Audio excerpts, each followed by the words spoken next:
Bonjour à tous, bienvenue sur l'antenne d'Eurosport pour du triathlon. Avec moi Cyril Deblois. Bonjour Cyril. Bonjour. Aujourd'hui nous prenons la direction de la Suisse, direction Zurich pour de nouveau comme la semaine dernière. Nous avions déjà commenté ensemble l'Ironman de Zurich. Donc l'Ironman, les distances vous commencez à les connaître, 3 km 8 dans l'eau, 180 en vélo et un marathon pour terminer.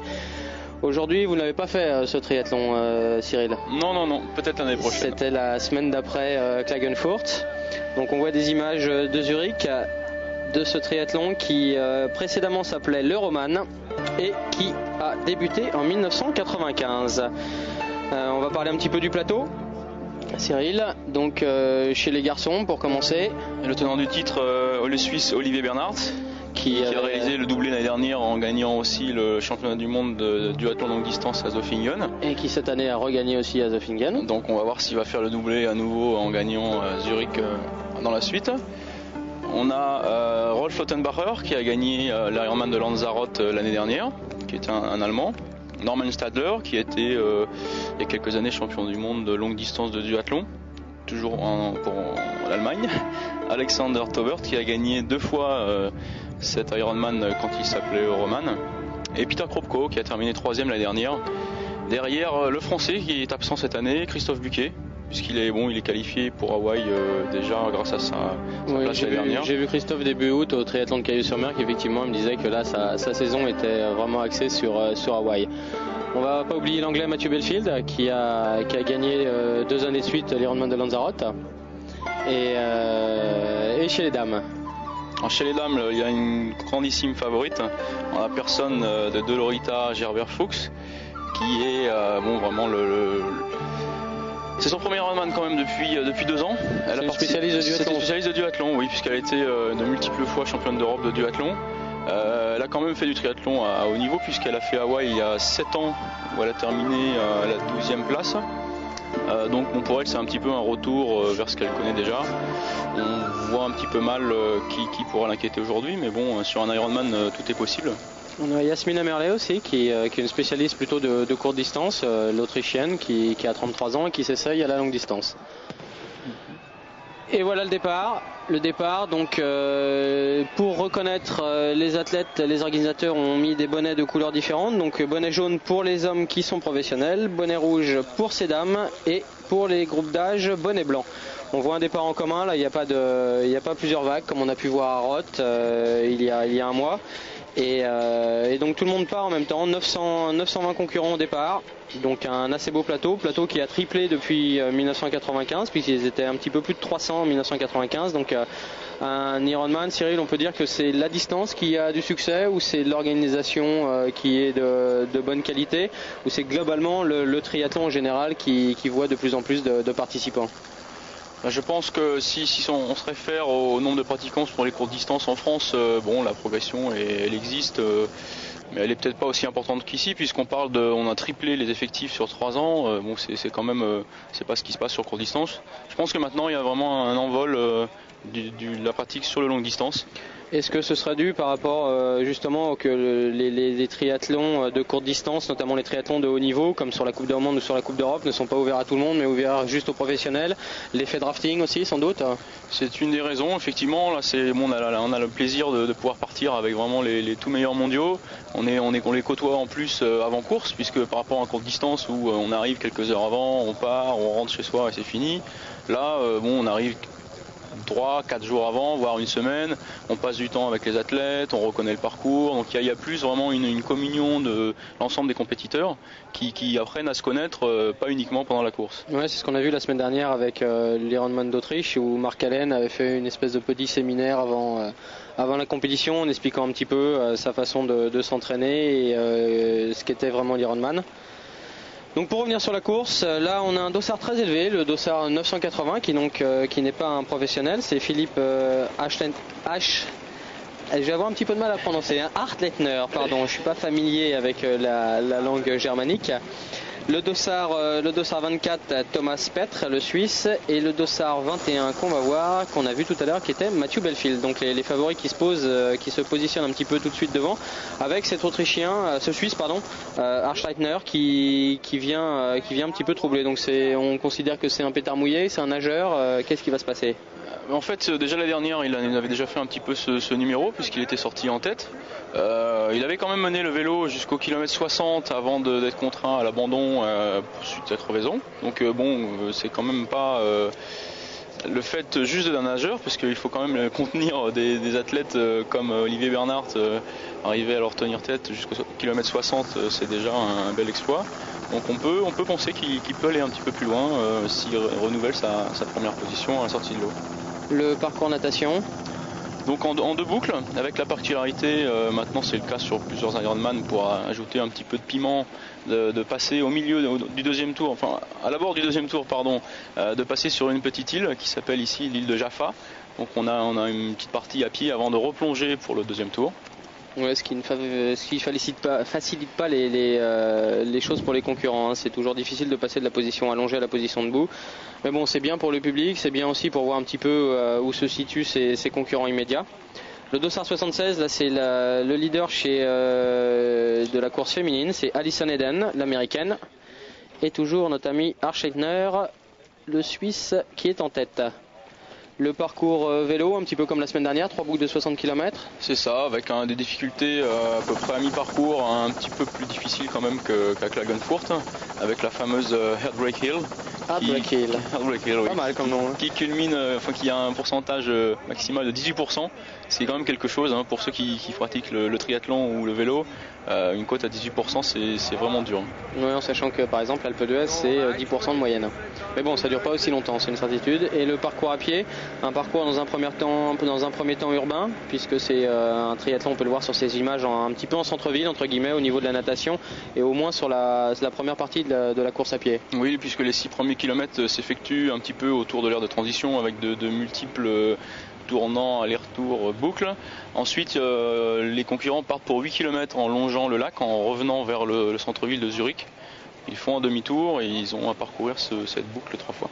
Donc très bien pour le public aussi, et pas mal pour pouvoir jauger l'écart avec ses concurrents. Là, on a vu le dossard 76, donc Alison Eden toujours en tête. La deuxième, le dossard 84 qu'on a aperçu tout à l'heure, c'est Sylvia Voppel, l'allemande.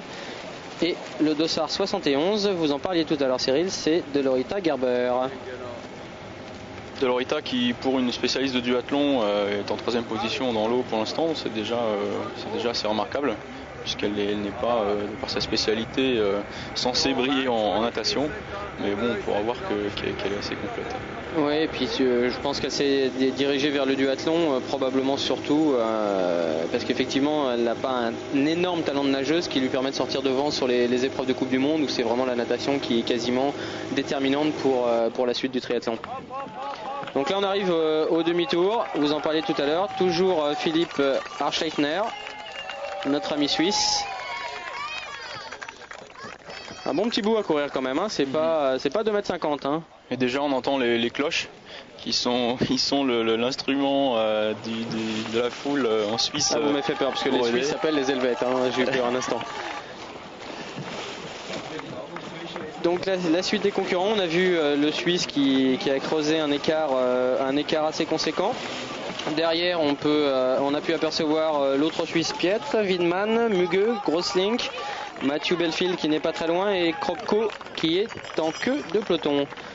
Kropko qui n'est plus tout neuf, hein. Kropko il a 36 ans et il est là depuis très longtemps, on l'a vu. Ça fait une bonne dizaine d'années qu'il écume un petit peu toutes les compétitions de triathlon. Il a gagné en 96 et en 97 l'Ironman du Japon qui n'était pas vraiment un Ironman puisqu'il y avait un 160 km en vélo, je crois que c'était un petit peu plus court que la distance Ironman classique, mais qui a fait 3e donc l'année passée sur ce même Ironman, donc il est quand même un client à surveiller. Oui, qui a fait plusieurs fois Hawaï, on l'a vu, il est sur le triathlon, on l'avait vu à Roth il y a déjà de nombreuses années.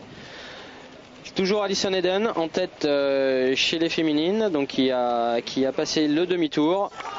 Et là, on peut voir, c'est assez intéressant de voir le numéro qui dépasse sur le bonnet là.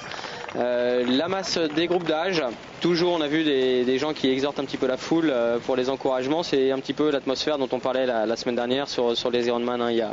Pour les groupes d'âge, c'est toujours, malgré la pression entre guillemets de la distance, il y a toujours énormément de bonne humeur et c'est toujours très bon enfant. Oui, et plus particulièrement, il faut quand même le souligner dans les triathlons qui se déroulent dans des pays entre guillemets germaniques. Oui, c'est vrai, on a vu à Roth, à chaque fois sur Zofingen c'est pareil. Malgré souvent l'heure assez matinale, il y a toujours beaucoup de public sur la berge. On a pu voir à Roth il y a un mois où sur le bord du canal c'était comble. Et ce que vous avez vécu aussi la semaine dernière, l'entrée du petit canal sur Klagenfurt où effectivement il y avait énormément de monde dès le début de la course. Donc dans l'eau on a toujours notre ami Arstettner. C'était la bouée tout à l'heure des 900 mètres, donc c'est la bouée des 2700 mètres maintenant. En troisième position, on a le dossard 994, Alexander Müge, un autre Suisse, et le 367, Frédéric Haglund, un Suédois.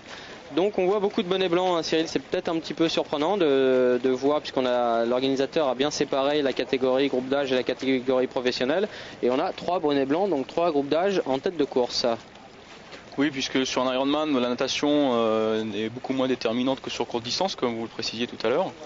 Donc il est moyennement étonnant en fait de trouver des athlètes qui sont sûrement des spécialistes de natation au départ, donc qui arrivent à tirer leur épingle du jeu face à des professionnels. Et c'est sûr qu'après, dès que le vélo rentrera en jeu, ça va peut-être un petit peu changer. Il faudra être plus complet et là les professionnels retrouveront la tête de course. Donc on avait vu au passage Alison Eden, toujours en tête. Et on s'approche tranquillement de la sortie de l'eau. Sortie de l'eau qui s'effectue maintenant. Donc Philippe Arstettner en 50-20, un temps raisonnable, hein, pas un temps extraordinaire, mais un temps assez raisonnable pour un Ironman, puisque à Hawaï ça sort en 47, le record doit être à 46 quelque chose. À Roth c'est à peu près pareil. Donc un deuxième Suisse. En deuxième position, Alexander Müge. Et Thomas Preit en troisième position, qui est un troisième Suisse. Donc triplé Suisse à la sortie de l'eau. On peut voir que les Suisses sont maîtres chez eux en ce qui concerne la natation. On entend les petites crécelles d'encouragement. Donc on peut voir Philippe Arstettner il n'y a pas que moi qui ai du mal. Hein, qui est sorti de la transition. À noter, c'est lui aussi qui a réalisé la meilleure transition. Donc après le meilleur temps de natation, il a aussi réalisé le meilleur temps sur la première transition. Un habitué, hein, c'est ce que vous voulez nous dire. Oui, c'est possible. En cinquième position à la sortie de l'eau, Uwe Wittmann, suivi de Matthew Belfield, Thorsten Fram, Peter Kropko qui sort 8e. Et pour ce qui est des favoris, nous aurons Olivier Bernard à la 12e place, Holger Lorenz à la 13e, Alexandre Taubert à la 14e, et un petit peu plus loin, mais on a précisé tout à l'heure, Norman Stadler qui est un spécialiste de duathlon puisqu'il a été champion du monde de la distance, de la spécialité, qui est sorti en 22e position. On a aperçu Peter Kropko avec une coupe de cheveux assez rare. On voit ici Olivier Bernard de dos, qui se dirige tranquillement vers la transition. Donc pas d'affolement là, hein. La journée est longue, on le précise à chaque fois. Olivier Bernard qui est en 12e position et qui a concédé 3,30. 3,30 sur ce genre de distance, ça n'est pas la mer à boire si je peux dire. Le voilà la transition et on a vu Peter Kropko, il m'a semblé, sortir devant lui. Hein. Donc c'est le départ vélo. Restez, on va faire une petite pause, restez bien là. Nous allons voir la fin de la sortie des Cédames. Et voilà la sortie de l'eau de Cédames à l'Ironman de Zurich. Alison Eden qui a mené toute la course, qui sort à un petit peu plus de 5 minutes des leaders garçons, donc une excellente natation. Alison Eden, l'américaine qui rentre dans l'aire de transition, qui va faire une excellente transition, qui va sortir avec près de 3 minutes d'avance sur sa première poursuivante, qui sera l'allemande Sylvia Voppel. Que nous allons voir tout à l'heure. Donc 3 minutes d'avance, c'est une avance assez confortable. On va voir ce que ça va donner en vélo. Pas de précipitation. On a vu, comme on l'a signalé la semaine dernière, Cyril, la petite banane pour le ravitaillement. Donc toujours beaucoup d'importance. Ces ravitaillements. En deuxième position, donc Sylvia Voppel. Vous l'avez à l'écran. Qui donc sort à 3,07 d'Alison Hayden. Et 40 secondes plus tard, donc à 3,47 de la tête de course, nous aurons, vous la voyez maintenant, 58,35 de Lorita Gerber. Donc Cyril, un petit peu moins de 4 minutes. C'est quelque chose qui est tout à fait jouable sur 180 km de vélo et un marathon, bien évidemment. Bien sûr, surtout que les deux premières femmes à sortir de l'eau n'ont pas un palmarès comparable à celui de Lorita. Donc on peut s'attendre un peu sur le vélo à un retour en force de la Suissesse qui devra plutôt craindre des concurrentes qui sont sorties derrière elle. Donc derrière elle, on va pouvoir apercevoir Yasmina Merlet, la spécialiste dont on parlait tout à l'heure de courte distance, c'est une spécialiste du circuit européen sur courte distance. Toujours pas d'affolement, hein, la journée est longue, on prend le soin de mettre le maillot vélo, ce qui est sans doute mieux, et le cuissard, ce qui est sans doute mieux que le maillot de bain tout seul. Le confort sur ce genre de distance, puisque le vélo va durer entre 5h30 et 6h, et il est préférable effectivement d'être confortable plutôt que de gagner 2 minutes pendant la transition et de perdre plusieurs minutes à cause de l'inconfort que peut procurer le vélo. On a vu Mathieu Belfield de bonne humeur. Oui, toujours souriant Mathieu. Alors, donc en deuxième position, on a vu donc c'est Mathieu Belfield en fait qui est déjà revenu en tête et qui a pris le leadership assez vite. Alexandre Mugueux qui était sorti deuxième de l'eau est toujours en deuxième position, et nous avons un petit paquet avec, même si le drafting n'est pas autorisé, on peut voir Olivier Bernard là-bas à gauche. On a Guido Gosselink, le néerlandais, Peter Kropko que nous avons là aussi, Winman, et de retour avec la tête féminine. Donc Mathieu Belfield, est-ce que c'est une bonne tactique de partir devant alors que derrière il y a le groupe des favoris qui peut s'entendre et rouler entre guillemets un petit peu ensemble là? Ouais, Mathieu a une grosse spécialité qui est le vélo. Les années précédentes, il est souvent parti en tête pour se faire remonter ensuite en course à pied par effectivement des athlètes qui avaient été un peu plus patients que lui. Ceci dit, cette année, il a gagné Lanzarote en faisant un très bon temps en course à pied, puisqu'il court en 2,52 je crois. Donc et en ayant atomisé le vélo déjà. C'est ça, déjà en ayant mis 10 minutes au deuxième en vélo. Donc ceux qui sont derrière et qui comptent se reposer en attendant que Mathieu se fatigue, il ferait bien de s'inquiéter un petit peu, parce que maintenant il est capable de courir après le vélo. Olivier Bernard à l'écran. Olivier Bernard, grosse expérience sur les triathlons et duathlon longue distance, qui lui donc sait très très bien gérer ses courses. On rappelle, hein, c'est le champion en titre à Zurich, Olivier Bernard. On peut dire qu'il est en forme en ce moment, puisqu'il a gagné aussi Zofingen comme l'année dernière, le 1er juin. Donc 2 mois auparavant, s'il se place idéalement en fait pour préparer aussi cet Ironman. En troisième position, nous avons toujours le dossard 994, Alexander Mugueux, le Suisse. Et en deuxième position, juste devant lui, le dossard 8, Uwe Winman, qui est allemand. Donc on peut voir des paysages fort sympathiques, c'est la Suisse, hein, bien évidemment, donc un petit peu comparable à ce qu'on a vu la semaine dernière en Autriche. Donc toujours cet esprit sur les Ironman, qui sont un tout petit peu différents bien évidemment des triathlons courte distance qui peuvent très bien se passer en ville sur des multiboucles relativement courtes, ou dans les docks comme on a pu voir en Nouvelle-Zélande sur les Coupes du Monde à Auckland il y a quelques années. Mathieu Belfield qu'on a vu, et là ne serions-nous pas dans Heartbreak Hill? Ah là c'est clair, on voit tout de suite que la vitesse des concurrents n'est pas la même que sur les plans précédents. Ici on a Alison Hayden, l'américaine, qui est pas vraiment à la peine, mais bon, qui essaie de gérer au mieux cette pente à 18%, je vous le rappelle. Ah oui, on a pu voir, hein, c'est une cadence beaucoup plus faible que tout à l'heure, peu de cadence de pédalage, donc des braquets petits sur un pourcentage, vous l'avez dit tout à l'heure, hein, 18%. 18% c'est, on n'emmène pas du 52-12 sur des 18% pour les spécialistes. On voit Lorita Gerber à l'écran qui passe un petit peu plus en rythme, hein, qui a l'air plus fréquente et un petit peu mieux dans cette portion du parcours vélo. Lorita qui est passée en deuxième position derrière Alison Hayden. En troisième position, la voilà à l'écran avec son joli cuissard à fleurs, l'allemande Sylvia Voppel, qui donc a concédé une petite place.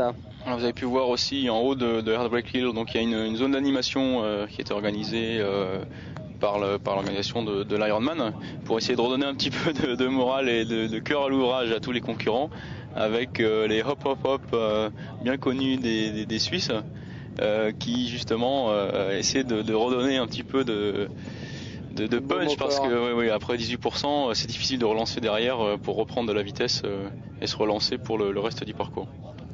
Matthew Belfield toujours en tête qui fait le forcing en vélo, et Allison Hayden également toujours en tête qui préserve sa première place pour l'instant et qui, on voit, a pris soin d'emmener, plutôt que de coller les power bars sur le cadre, a pris soin d'emmener sa petite banane. Le fameux demi-tour dont on avait parlé il y a déjà quelques années dans la cour de ferme. Alors ça c'est vraiment typique et c'est sympa.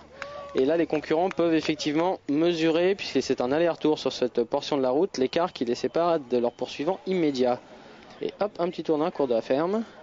Je ne sais pas si vous avez pu en remarquer, mais on a vu aussi donc Dolorita Gerber qui a fait ce demi-tour. On a pu s'apercevoir de son gabarit, puisqu'elle pèse 48 kg, hein, c'est vraiment léger comme gabarit. Et elle paraît presque frêle sur son vélo. Pourtant, ses concurrents vous le diront, elle appuie. Hein. Ça vous fait rêver 48 kg, Cyril, non? Ah, effectivement, je crois que... De votre affûtage qui s'améliore, et tout de même, vous avez fait un Ironman la semaine dernière, donc, mais vous avez été raisonnable sur la récup? Ah bah écoutez, après les quelques sacrifices qui précèdent la course, il est clair que les semaines qui suivent sont un petit peu plus soft, si on peut dire, et je me suis permis quelques excès raisonnables. C'est du propre, des excès raisonnables. Intéressant comme formule. On a vu en 4e position chez les filles une néo-zélandaise, Tara Lee Marshall. Et là, on a pu apercevoir notre ami Matthew Belfield qui est toujours poursuivi par Olivier Bernard et Holger Lorenz. Holger Lorenz qui enchaîne cette année les triathlons longue distance. Et il serait peut-être temps que notre ami allemand pense à récupérer un petit peu. Passage au niveau du parc vélo, donc la fin de la première boucle. À ce moment-là, on peut noter que Olivier Bernard et Holger Lorenz sont quand même 4 minutes derrière Matthew Belfield. C'est quand même déjà un écart qui commence à être important. Ils doivent se poser des questions, à savoir est-ce qu'ils vont faire l'effort pour revenir sur lui ou essayer de maintenir l'écart. Parce que 4 minutes, ça commence à pas être négligeable. Ça commence à être conséquent, effectivement, comme vous l'avez précisé tout à l'heure. En plus, Matthew Belfield qui a fait des progrès cette année en course à pied, puisqu'à Lanzarote, il nous fait un temps tout à fait significatif. En 4e position, Norman Stadler qui est revenu, je vous l'avais dit, il était sorti 22e de l'eau, donc il est en train de nous sortir son vélo habituel. Et Peter Kropko juste derrière lui qui a l'air relativement serein et sûr de son fait. Matthew Belfield à l'écran, on peut entendre le vent dans le micro de la caméra qui signifie bien qu'il n'est pas en train d'amuser le terrain. Allison Hayden qui pense à se ravitailler, qui va en terminer avec sa première boucle et qui va en terminer en tête. La voilà. Donc à la fin du premier tour, passage au niveau du parc vélo, Allison Hayden toujours en tête. Et Dolorita Gerber, qui je vous rappelle était sortie presque 3 minutes 50 derrière elle, a déjà fait une partie de son retard car elle n'est plus qu'à une petite minute. Nous allons la voir, la voilà, Dolorita qui pense à se ravitailler également. Notre ami de l'organisation qui a un petit peu de mal, qui lui a donné son bidon mais pas le petit sac et qui vient de nous sortir un 100 mètres qu'il aurait peut-être été intéressant de chronométrer mais qui a eu quelques peines à donner le ravitaillement. Donc là visiblement pareil, identique à la semaine dernière, les athlètes ont leur ravito personnel sur les aires de ravitaillement. Oui c'est ça, puisqu'à ce niveau de performance la nutrition a une place prépondérante. Donc ces athlètes sont habitués à un type particulier d'aliments ou de boissons et qu'il est souhaitable de garder sur la course, quoi. Alors on voit Matthew Belfield dans Heartbreak Hill qui visiblement ne lui fait pas peur. Il est passé sur un rythme très élevé. On peut d'ailleurs voir la différence avec Olivier Bernard, Norman Stadler et Holger Lorenz. C'est vrai, il s'est pas embêté à s'économiser ou à monter en souplesse. Il est passé tout en force. On va voir s'il arrivera à courir derrière parce qu'il va y avoir des grosses cuisses. Hein. C'est une évidence, mais des fois sur des passages courts, même à fort pourcentage, ça peut être intéressant de passer justement en puissance pour pas laisser un petit peu de jus peut-être en instantané, mais pas faire trop gonfler les cuisses en perdant trop de temps dans ces pourcentages. Peter Kropko qui passe maintenant la combinaison ouverte qui a besoin d'un petit peu d'air, et Matthew Belfield qui nous fait son numéro toujours en vélo, qui a quand même jeté un petit coup d'œil à l'hélicoptère. Peter Kropko qui se passe, on vient de le voir, en 10e position. Les écarts, Matthew Belfield est en train de creuser l'écart, mais derrière c'est relativement serré, donc pas d'inquiétude pour Peter Kropko, en sachant qu'il n'est pas très loin du groupe Lorenz, Bernard et Norman Stadler. C'est vrai que pour Peter, à défaut d'inquiétude, je pense qu'il peut même se réjouir puisque bon, le vélo est normalement son point faible, puisque la dernière il avait concédé 15 minutes à la fin des 180 km, ce qui est quand même important. Il avait réalisé le meilleur temps à pied, mais vu les 15 minutes de retard, ça ne lui avait permis que de prendre la 3e place. Donc là il est au contact avec Olivier Bernard qui est le leader quand même. Le favori de cette course, je pense qu'il peut se réjouir s'il arrive à rester dans les roues, c'est façon de parler puisqu'il n'y a pas de drafting, jusqu'à la fin du parcours vélo. Vous m'avez dit tout à l'heure avant le début du reportage qu'il avait mis l'accent sur son entraînement, sur l'entraînement vélo cette saison. Ça a été vraiment la particularité de son entraînement. Il a surtout non seulement axé son entraînement sur le vélo, mais surtout son entraînement en côte, puisqu'il s'est aperçu que c'était un de ses points faibles sur cet Ironman notamment. Donc il nous répétait, il a fait des montagnes. Voilà quel était le menu de son entraînement à vélo. Chez les dames, une petite passe d'armes puisque Dolorita Gerber vient de prendre la tête devant celle qui est restée pendant près de 80 km en tête de course, l'américaine Allison Hayden. Et on a pu apercevoir aussi Sylvia Voppel qui était revenue à la hauteur. Et oui, les super cloches, vous me faites voir les cloches. C'est vrai que ça fait un petit peu de bruit.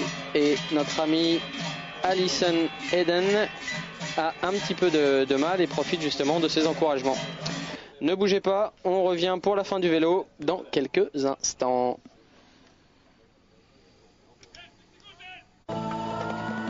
La fin du parcours vélo pour nos athlètes qui participent à ce triathlon, à cet Ironman de Zurich.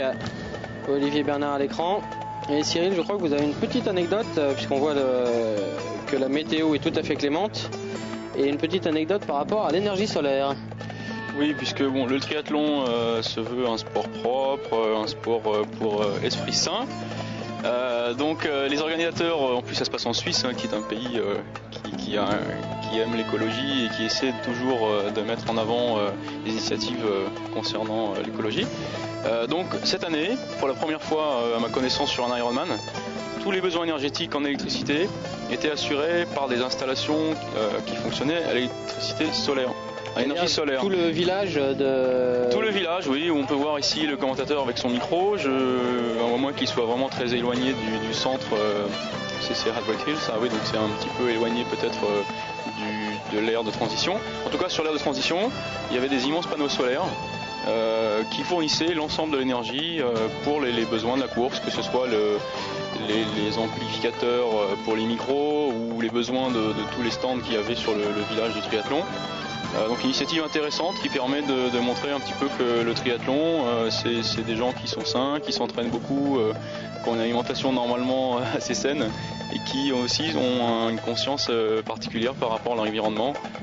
C'est pas le tout de passer comme ça 8h, 9h, 10h dans un environnement magnifique, mais il faut aussi le respecter et essayer de faire en sorte qu'après notre passage, on n'ait rien abîmé, on n'ait rien détruit.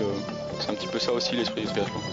Oui, c'est vrai, c'est un petit peu ça l'esprit du triathlon, le triathlon d'il y a quelques années déjà, même si cet esprit, on le retrouve surtout sur les triathlons longue distance. C'est peut-être cela justement qui amène la masse des concurrents que nous avons pu voir tout à l'heure et le succès toujours grandissant, je dirais même, de ces compétitions longue distance. D'ailleurs, on parlait de super paysages, je crois que là, les images parlent d'elles-mêmes.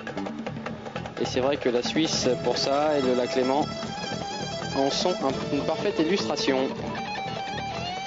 Donc pour résumer un petit peu la course, chez les garçons, nous avons Mathieu Belfield devant, un groupe formé d'Olgar Lorenz, Olivier Bernard et il m'en manque un, Cyril, tout d'un coup, Norman Stadler qui est revenu de derrière, et en 10e position dans un groupe de chasse aussi, nous avons l'un des favoris, Peter Kropko.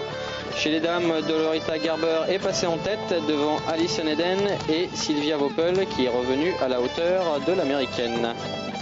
Alors une petite anecdote aussi sur l'épreuve pour vous montrer un petit peu l'esprit qui anime les organisateurs.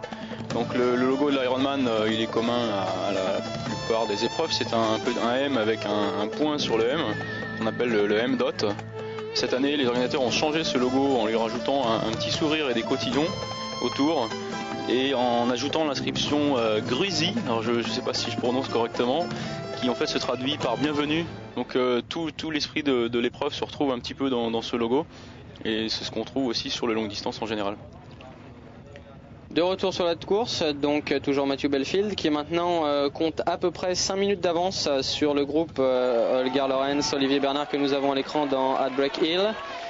Avant d'entamer justement, Matthew Belfield a entamé le 3e tour de ces 3 fois 60 km pour les 180 de la partie cycliste. Donc un rythme toujours inférieur par rapport à ce qu'on a vu au passage de Matthew Belfield tout à l'heure. Olivier Bernard à l'arrière de ce groupe qui passe sur un énorme braquet, et ça doit être Holger Lorenz ou Norman Schadler, on voit pas d'ici, qui tente une petite échappée. Matthew Belfield qui rattrape des catégories d'âge qui sont eux dans leur 2e tour. Leur premier ça m'étonnerait, on va dire le 2e tour a priori. Et toujours nos 3 compères qui sont ensemble. On voit Olivier Bernard, on n'a pas signé tout à l'heure avec une roue paraculaire qui est effectivement peut-être un petit peu plus lourde à tirer sur la portion la plus pentue de la côte du cœur brisé. Heartbreak. Chez les féminines, le dossard 74 d'Avoren Louise, une Australienne qui revient pour la 3e place sur l'américaine Alison Eden, qui décidément perd des places petit à petit. C'est toujours un petit peu le problème quand on sort devant de l'eau. D'ailleurs on a vu nos amis suisses de la sortie de l'eau qui ont disparu tranquillement. C'est toujours un petit peu frustrant de sortir premier de l'eau et de se voir dépasser au fur et à mesure comme ça. Il me semble me souvenir que sur une des éditions de l'Ironman d'Hawaï il y a quelques années, il y avait un consultant dans la course qui était un ancien nageur de haut niveau américain et qui était sorti avec Roman Dietrich et qui avait terminé 1200 ou 1300e, donc qui avait perdu un nombre considérable de places et qui avait eu toutes les peines du monde à terminer. C'était assez intéressant de voir quelqu'un sortir premier de l'eau et le voir terminer un petit peu, pas night finisher mais presque. Le 274 d'Australienne Louise qui fait un joli comeback sur la partie vélo. Et Cyril.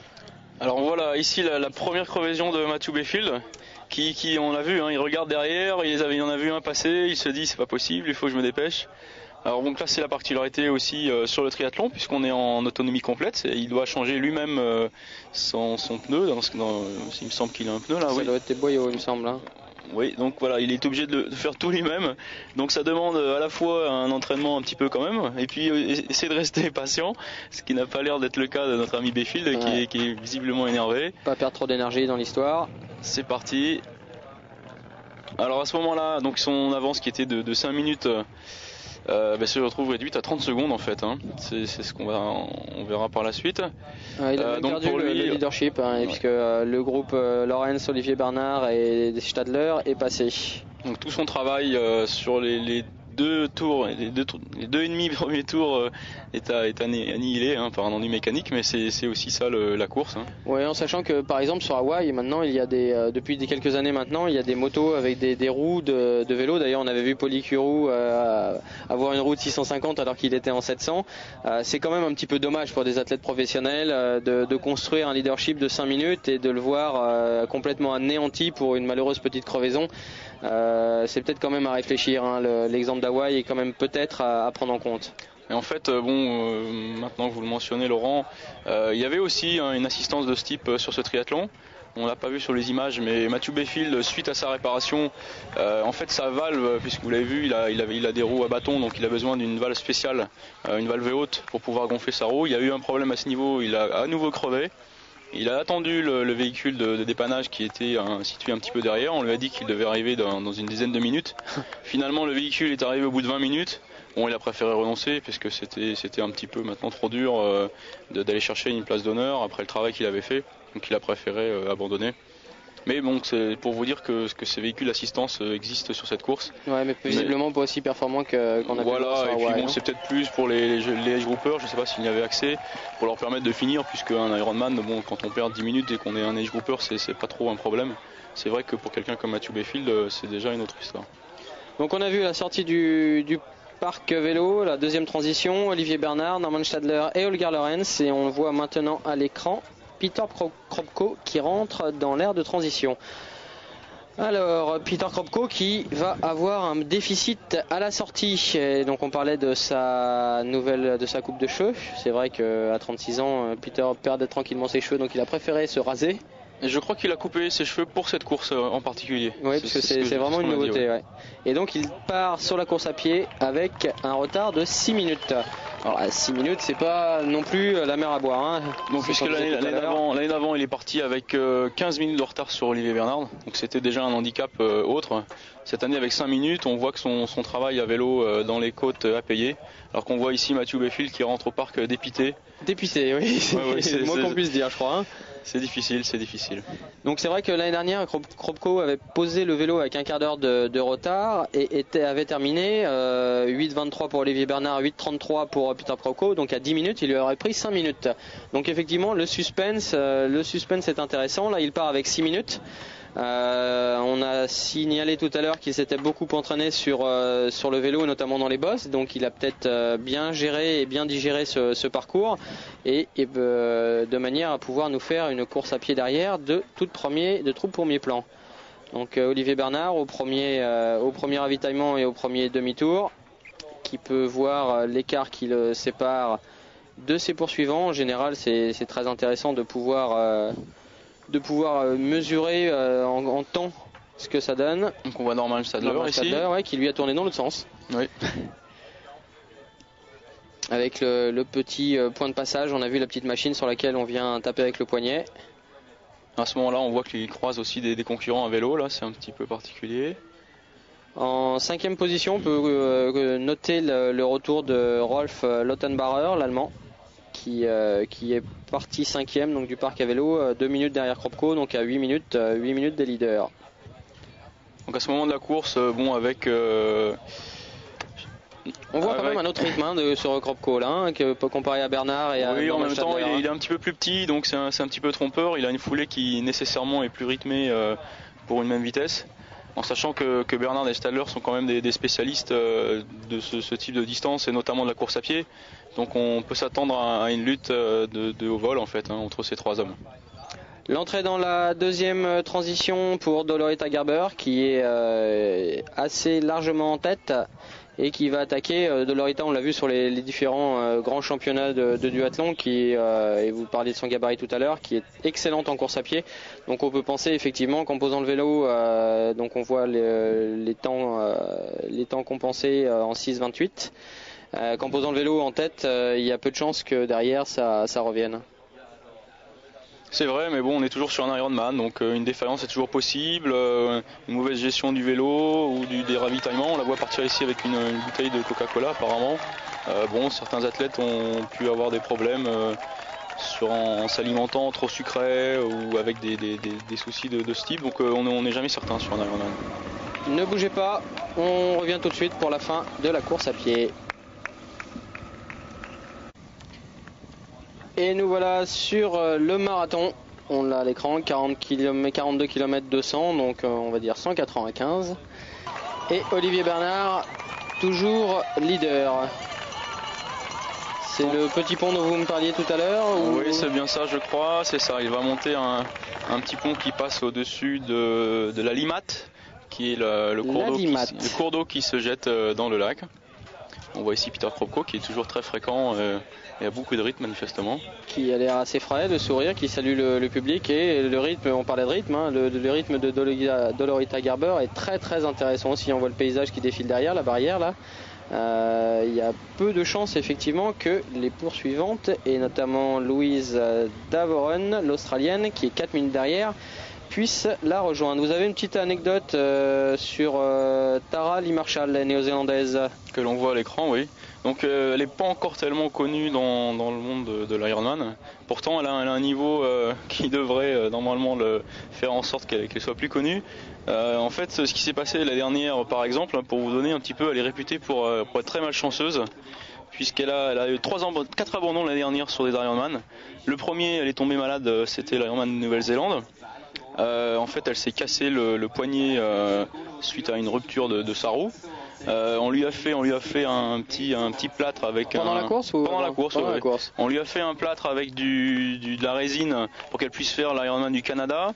En fait, elle était troisième après 10 km de course à pied, donc déjà quand même bien avancée dans la course.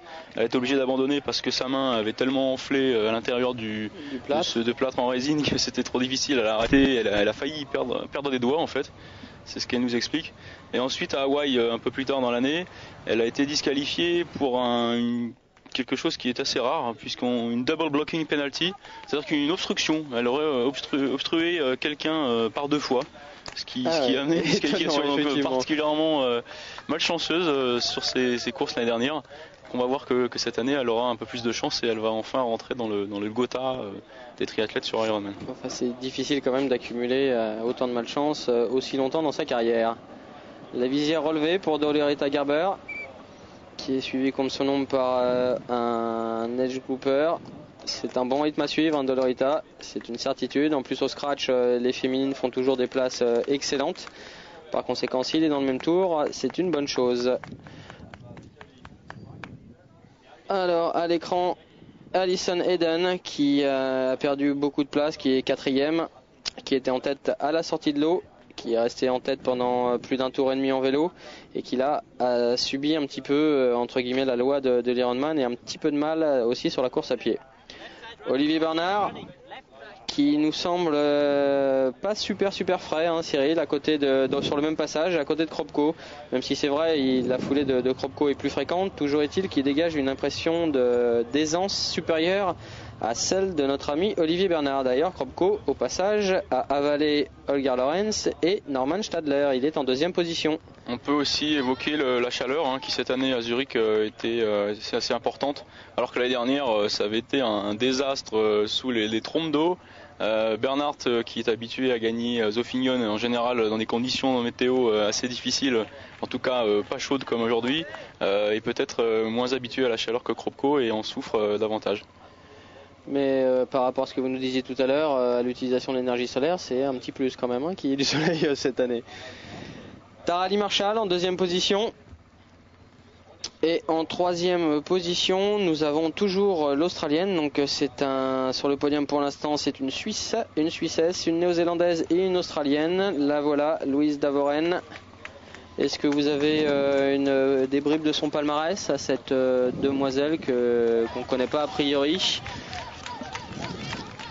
Est-ce que vous avez ça sur vos fiches, mon cher Cyril?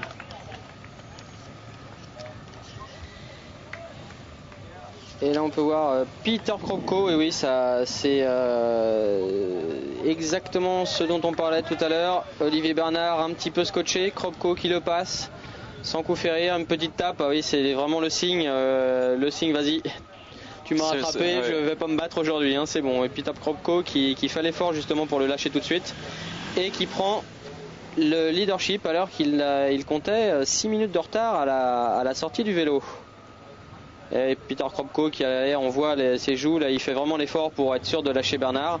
Mais je pense que Bernard a abdiqué depuis déjà un petit moment. On a vu à sa foulée de 2 cm de long que c'était pas son jour sur ce triathlon. Et là Kropko ne se relâche pas, on voit qu'il tire un petit peu sur les bras. Ça commence à être difficile, il est temps qu'il vienne à bout de ce marathon parce qu'il a l'air un peu fatigué. Et on le saura moins après plus de bientôt 8 heures d'effort. Il semble logique qu'effectivement il ne soit pas frais comme un gardon. Dolorita Gerber toujours en tête qui prend soin de se ravitailler. On voit des groupes d'âge qui prennent aussi le temps de se ravitailler, qui prennent le temps de marcher au ravitaillement, ce qui n'est pas le cas, on voit même de s'arrêter carrément, ce qui n'est pas le cas de Kropko bien évidemment, mais c'est vrai que pour tous ceux qui nous regardent et qui ont déjà fait des triathlons de cette distance, il est souvent préférable de perdre un tout petit peu de temps pour se ravitailler correctement, car la réussite du marathon passe justement par ces ravitaillements. On voit Olivier Bernard qui court au rythme des age groupers là, hein. C'est clair, il a abandonné tout espoir de victoire. Il connaît les écarts avec ses poursuivants, donc il sait qu'il peut relâcher un petit peu la pression et récupérer. Donc il prend le temps de s'hydrater. Et Kropko qui a encore le temps et l'énergie pour parler et qui se dirige. Oui, effectivement, vous nous parliez de la chaleur tout à l'heure. On a pu voir des jets qui ont été mis en place par l'organisation justement pour rafraîchir tous ces athlètes et Dolorita Gerber qui est toujours derrière le vélo, qui signifie qu'elle est en tête, et Peter Kropko dans la ligne droite finale. Kropko, on a pu voir qui est très souriant, donc même devant la caméra, qui reçoit aussi beaucoup de support de part de la foule massée à l'arrivée, puisque c'est un habitué de cette épreuve. On m'a même dit qu'il passe en fait à chaque fois qu'il vient ici, il est hébergé dans la même famille avec laquelle il garde des contacts tout au long de l'année. Donc c'est un petit peu une histoire d'amour entre Peter Kropko et la ville de Zurich. Donc il est accueilli ici comme il se doit. 8h32 pour Peter Kropko, alors c'est assez étonnant, l'année dernière 8h33-14 et cette année 8h32, 50, presque 52, 51. Donc à peine 20 secondes d'écart sur son temps d'année dernière. Et en deuxième position, Olivier Bernard, malgré tout souriant. Peter Kropko qui signe un marathon de 2,42, donc un temps marathon d'excellente facture, qui a repris pile poil 9 minutes sur Olivier Bernard, puisque Olivier Bernard court en 2,50 et 1,39 et Peter Kropko en 2,42,39. Olivier Bernard malgré tout satisfait de cette deuxième place après son titre à Zofingen, qui signe une deuxième place sur le podium à Zurich. On peut voir le temps de Kropko en fait en 2,42 qui est comparable à celui de l'année dernière, puisqu'il a fait 2,39 en sachant qu'il faisait beaucoup plus chaud cette année, donc c'est normal qu'il ait 3 minutes. Et Olivier Bernard qui salue son vainqueur comme il se doit. En troisième position, Rolf Lautenbacher, qu'on n'a pas beaucoup vu, qui est revenu de derrière et qui signe un excellent marathon 2h55 pour un temps final de 8h48, donc à un peu plus d'un quart d'heure de Peter Kropko, mais qui vient chercher la troisième place du podium. Ouais, c'est un solide coureur, puisqu'on l'avait vu reprendre Mathieu Beffield l'année dernière à l'Ironman de Lanzarote, donc dans des conditions de chaleur aussi intenses, donc il est habitué à ce type d'effort, on pouvait compter sur lui aujourd'hui. Donc ce qui signifie que Norman Schadler a été doublé puisqu'il finit 4e et que Holger Lorenz a perdu aussi sa place sur le podium. D'ailleurs on peut voir le résultat, Norman Schadler 4 et Tobert 5. On écoute Peter Kropko, le vainqueur, qui dit qu'il est vraiment très content parce qu'il n'est pas un bon grimpeur. Et ici, c'est vraiment beaucoup de bosses. C'est probablement le triathlon le plus dur au niveau des bosses que je connaisse. Et je suis content d'avoir battu Olivier Bernard, qui est un excellent coureur aussi. La différence dans le premier tour se diminuait et ça devenait de plus en plus proche quand il a été à 1 minute. Et dans le second tour, j'ai gagné 2 minutes et demie, rien que dans le second tour, et j'ai vu la lumière au bout du tunnel, et j'étais quasiment sûr de gagner quasiment sur la ligne finale. Dolorita Gerber qui gagne ici aussi, qui vient confirmer sa position de leader après le vélo. Dolorita Gerber qui gagne assez largement. On la voit un peu moins souriante, les fatigués de Dolorita. 3,17 sur le marathon, donc qui est beaucoup moins rapide que tout à l'heure. C'est vrai qu'elle finit même en marchant, oui, avec les jambes un petit peu dures. Et oui, c'est difficile un Ironman. Dolorita qui n'est pas fraîche, mais on le saurait à moins. Et Peter Kropko qui nous dit que c'est probablement le triathlon le plus dur au niveau des bosses qu'il est passé. Je pense que c'est peut-être la bosse la plus dure en pourcentage qu'il est passé, mais qu'il aille faire un petit tour du côté de chez Gérald Iacono à Embrun la semaine prochaine, et il verra ce qu'est un parcours difficile en vélo. En deuxième position, votre ami Cyril Taradi Marshall, qui finit à 6 minutes de Dolorita Gerber, qui nous signe un excellent marathon, 3h13, donc 4 minutes plus vite que Dolorita. Meilleur temps marathon. Ouais. Meilleur temps marathon, effectivement. Donc qui va sans doute cette saison se faire un nom sur la distance Ironman, qui visiblement en a terminé de sa période de malchance. L'Australienne Louise Davoren en 3e position. 3h23 sur le marathon et 9h57, donc les 3 premières se tiennent en un peu moins de 11 minutes. Donc un triathlon d'une excellente densité, et Alison Eden qui fait 4e, notre leader du début de course, qui va faire 4e en 10h12 et qui aura un petit peu plus de mal sur le marathon puisqu'elle va mettre 3h32. Pour terminer, Cyril, quelques mots sur les Français ? Oui, Laurent, donc cette année, énorme participation des Français avec plus de 100 partants. un peu plus de 70 à l'arrivée, avec notamment un excellent résultat à la 8e place, Florian Baluet de Rouen Triathlon, qui s'entraîne avec Christophe Buquet, qui lui-même a gagné l'année dernière ici. On écoute Dorloïta Gerber, qui elle aussi est évidemment très heureuse et d'avoir pu gagner cette course. Maintenant que c'est fini, c'est vraiment un grand soulagement. Je suis un petit peu fatigué, nous dit-elle, ce qui est un doux euphémisme, mais je pense que je ne suis pas la seule à être fatiguée. Donc oui, Christophe qui avait terminé deuxième l'année dernière. Et on voit Olivier Bernard et Peter Kropko.